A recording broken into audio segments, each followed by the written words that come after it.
Bye-bye.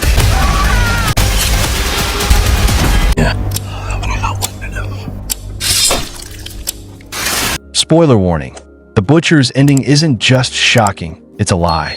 Buckle up, because this breakdown will rewrite everything you thought you knew. The film begins with two brothers burying their mother. One of them is named Owen. As they're in the process of burying her, a car arrives at the scene, having broken down nearby. Inside the car is a couple, and the woman's name is Celeste. Her husband steps out to check the car, unaware of the horror awaiting them. Before they can comprehend what is happening, Owen's brother suddenly knocks him out from behind and captures Celeste. He drags her away to an unknown location. The appearance of both brothers suggests that they are far from ordinary men. They are, in fact, cannibals who lure and trap unsuspecting victims. They have a disturbing rule. They only eat male victims, while the women suffer a different fate. Celeste's husband is slaughtered, while she is kept alive. Months pass, and Celeste is still their prisoner, treated like an animal.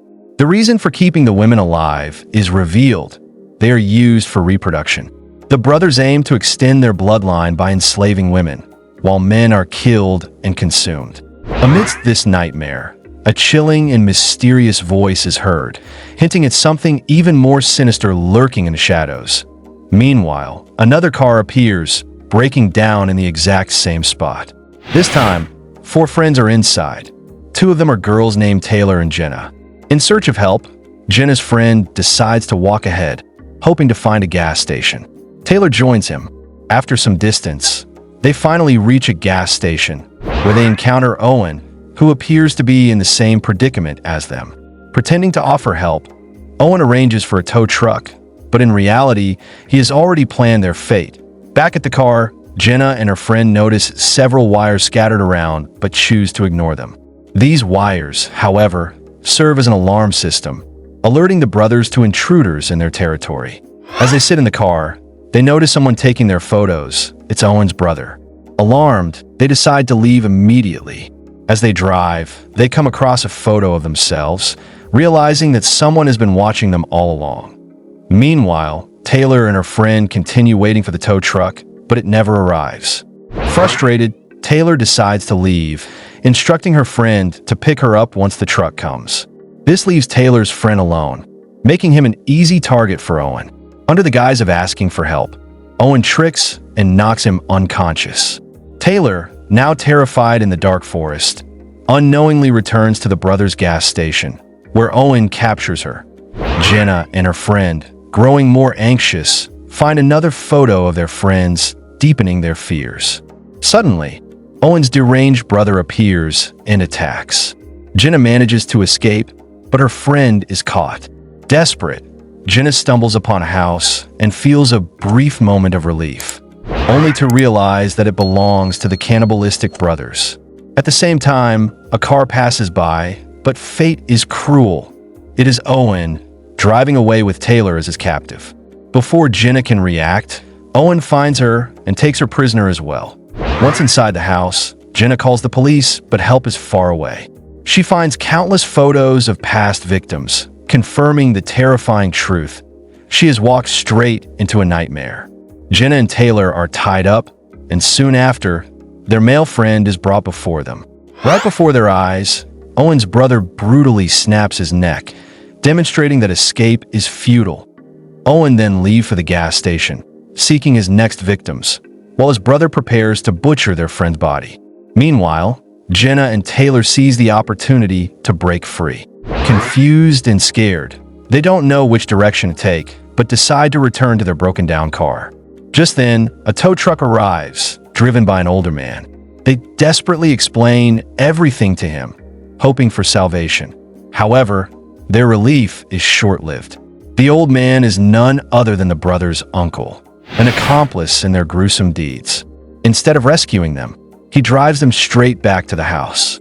On the way, they pass a horrifying sight. Vehicles of previous victims, all abandoned. The uncle pulls over, pointing a gun at them, preparing to deliver them back into captivity. Before he can, Owen's insane brother unexpectedly attacks Taylor, killing her on the spot, an act that goes against their twisted rules. Furious, the uncle scolds him, insisting they must follow their set guidelines. But the crazed brother is beyond reasoning. The shocking truth is then revealed. The eerie sounds and presence of another figure in the house belong to a third brother, who has been kept imprisoned. But why? Unlike the others, this brother is a complete monster, one who feasts on raw human flesh without hesitation.